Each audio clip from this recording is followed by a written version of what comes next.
became a period when, as JSOC started to get its legs under itself for the fight against Al-Qaeda in Iraq, I started to get my own confidence in what my role was going to be.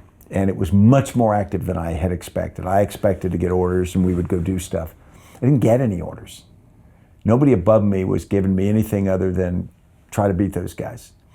And so that turned out to be great, but I had to build the confidence to say, okay, I'm going to get a hold of this, we're going to do this, we're going to change this. I'm not going to ask permission, we're just going to do it. Right.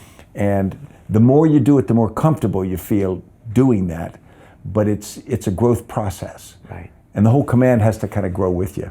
It's probably a bit like being an entrepreneur. Like, no one tells you how to do it. You can read all the books, but you got to kind of go in there and do it. That's right. And the more you do it, the more confident you become and the more credibility you have with other people. That's right. And the CIA is technically doing what the president says, right? And so when they ask you to do something, that's tricky because you're... It's very tricky, and they've got an agenda and they've got a culture and they want to do it. They're not bad people, but it's not the same as DOD. Right. So you get a hold of the CIA and say, I want you to do this, or we got to do this together, and there's this initial, sort of hairy eyeball from each side and cautious stuff. And what we learned is you had to build personal relationships, which you proved that there was integrity and credibility and reliability, and those become the sinew that connect the organizations, because organizations can have professional relationships, but it all has to be held by that personal part.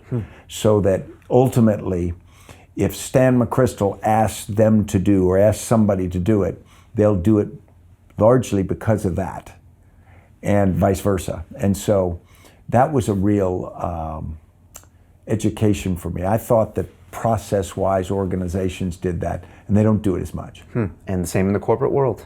Very much the same, as so. you probably remember from banking and whatnot. Yeah. It's about people eventually. You look across the table and you decide, do I believe that person? Can I trust that person? And you do it. Yeah, I always used to tell my juniors in banking, I said, you sell yourself first. Don't sell the product. You sell yourself. People do business with people. They do business with you because I know you got my back. I can trust you. I can trust my business. You're going to look out for me. They don't do business with institutions. It's funny when you're in the military. As you become senior, you get briefed all the time. So people are coming in to brief you, and you can never master the subject because as you're senior, it gets too wide, too arcane. Right. And so most guys who get effective at senior level don't really look at the slides. They look at the briefer. Right. And it's funny, and sometimes it'll be disconcerting to the briefer, okay, sir, analysis on this. I can't analyze that. I don't have enough information. I'm analyzing you. I'm deciding if I think you're credible, and if so, your analysis and your conclusions are something I'll accept. And that can be, when you're first young and people do it to you, you wonder, but as you get senior, it's by far the most effective technique. Yeah, that's powerful. That's a great lesson for anyone listening. I interviewed someone last night and they come in and I just take the CV and I put it in the bin and I just ask them questions. Tell me, what have you been doing the last 2 years? What do you think about this way? And I just watch the way they answer me. Right. And I get a good read on their character. And are they blaming other people for things? Are they taking responsibility? Are they admitting to failures? Are they showing lessons learned? That tells me a ton about how they'll behave in the field.